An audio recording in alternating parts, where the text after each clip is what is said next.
اللہ تبارک و تعالی اپنے مقدس کلام میں یہ ارشاد فرما رہا ہے کہ اے ایمان والو بہت زیادہ گمان کرنے سے بچو، بے شک کوئی گمان گناہ ہو جاتا ہے اور عیب نہ ڈھونڈو۔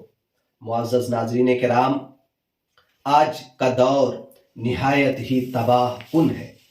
آج کا دور نہایت ہی ہمارے لیے خطرناک دور ہے جس سے کہ آج کے لوگ گزر رہے ہیں۔ آج کے انسانوں میں کون سی ایسی خرابی نہیں ہے جو ہمیں نظر نہیں آ رہی ہے، ہم میں ایسی کون سی برائی نہیں ہے جو ہم میں موجود نہیں ہے۔ معزز سامعین کرام، آج کا مسلمان قسم قسم کے گناہوں میں مبتلا نظر آ رہے ہیں، قسم قسم کے گناہوں میں ملوث نظر آ رہے ہیں، چاہے وہ صغیرہ گناہ ہو چاہے کبیرہ۔ لیکن یہاں پہ ایک بات قابل غور ہے کہ صرف شراب و کباب، قتل و زنا اور ترک صوم و صلاۃ ہی گناہ نہیں، بلکہ ایک گناہ ایسا بھی ہے جس سے کہ بعض لوگ انجان ہے، ایک گناہ ایسا بھی ہے جس سے کہ لوگ اس سے انجان ہے، اور جان لیجئے کہ وہ ہے بدگمانی۔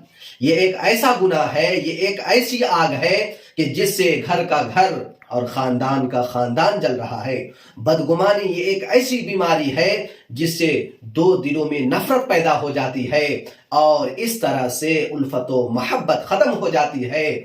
آخر کار ایسا شخص اللہ تبارک و تعالیٰ کی بارگاہ میں مجرم و گنہگار ہو جاتا ہے، مجرم و گنہگار ہو جاتا ہے۔ اسی کے متعلق ایک واقعہ ملتا ہے۔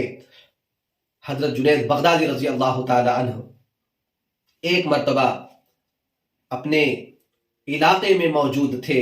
وہ کیا دیکھتے ہیں کہ ایک تندرست آدمی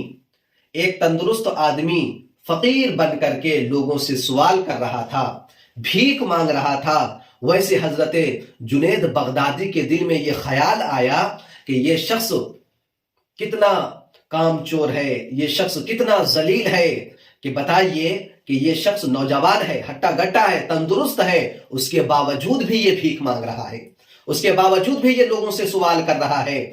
ابھی حضرت جنید بغدادی کے دل میں یہ خیال آیا تھا، اور اس طرح سے رات ہوئی۔ رات ہونے کے بعد جب وہ سوئے تو خواب میں وہ کیا دیکھتے ہیں کہ ایک شخص ان کے پاس مردار کا گوشت لے کر حاضر ہوتے ہیں۔ مردار کا گوشت لے کر حاضر ہوتے ہیں تو حضرت جنید بغدادی رحمت اللہ علیہ ان سے یہ کہتے ہیں کہ یہ تو مردار کا گوشت ہے۔ تو وہ شخص جواب دیتا ہے کہ دن میں آپ نے ایک اللہ والے کے بارے میں بدگمانی کی اور مردار کا گوشت تو کھایا، تو ابھی آپ کو مردار کا گوشت تو کھانے میں کیا حرج ہے۔ ویسے حضرت جنید بغدادی رحمت اللہ علیہ کی آنکھ کھلی، اور اس طرح سے وہ دل میں نکل پڑے، اور اس شخص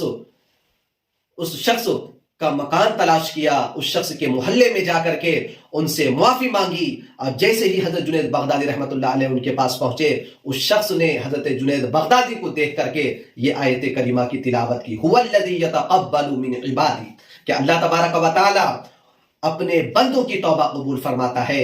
عزیزان محترم، اس واقعے سے ہمیں کیا درس ملتا ہے؟ اس واقعے سے ہمیں کیا سبق ملتا ہے کہ وہ تو حضرت جنید بغدادی تھے جنہوں نے اپنے گناہوں کی تلافی کرنے کے لیے دور و دراز مقام پر پہنچ کر اس طرح سے اپنے گناہ کی معافی مانگ لی ہے۔ لیکن آج ہمارا کیا حال ہے کہ آج ہم ہزاروں روپیے، لاکھوں روپیے، کروڑوں روپیے ہضم کر جاتے ہیں، لیکن اس کے باوجود بھی ہمیں ذرہ برابر احساس نہیں ہوتا۔ ناجائز طریقے سے نہ جانے ہم کتنے پیسے کھا چکے ہیں، لیکن ہمیں آج تک احساس تک نہیں ہوا۔ نہ جانے کتنے لوگ ایسے ہیں جو دوسروں کی زمینوں کو قبضہ کر لیتے ہیں، ناجائز طریقے سے ہڑپ لیتے ہیں، لیکن انہیں ذرہ برابر بھی ان کے دل میں خوف خدا نہیں ہے۔ جبکہ حضور پاک صلی اللہ علیہ وسلم نے فرمایا کہ جس نے دنیا میں کسی کا ایک بالشت زمین بھی اگر ناجائز طریقے سے قبضہ کر لیا تو کل قیامت کے دن اسی زمین کو توق بنا کر کے اسے کے گلے میں ڈال دیا جائے گا، اور پھر اسی سے عذاب دیا جائے گا۔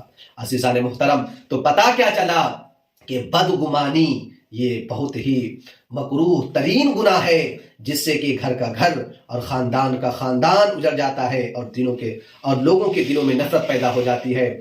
معزز ناظرین کرام، بس میں اپنی گفتگو کو اس شعر کے ساتھ ختم کر رہا ہوں کہ ورق تمام ہوا مدح باقی ہے، ورق تمام ہوا مدح باقی ہے، ایک سفینہ چاہیے بحر بے کراں کے لیے۔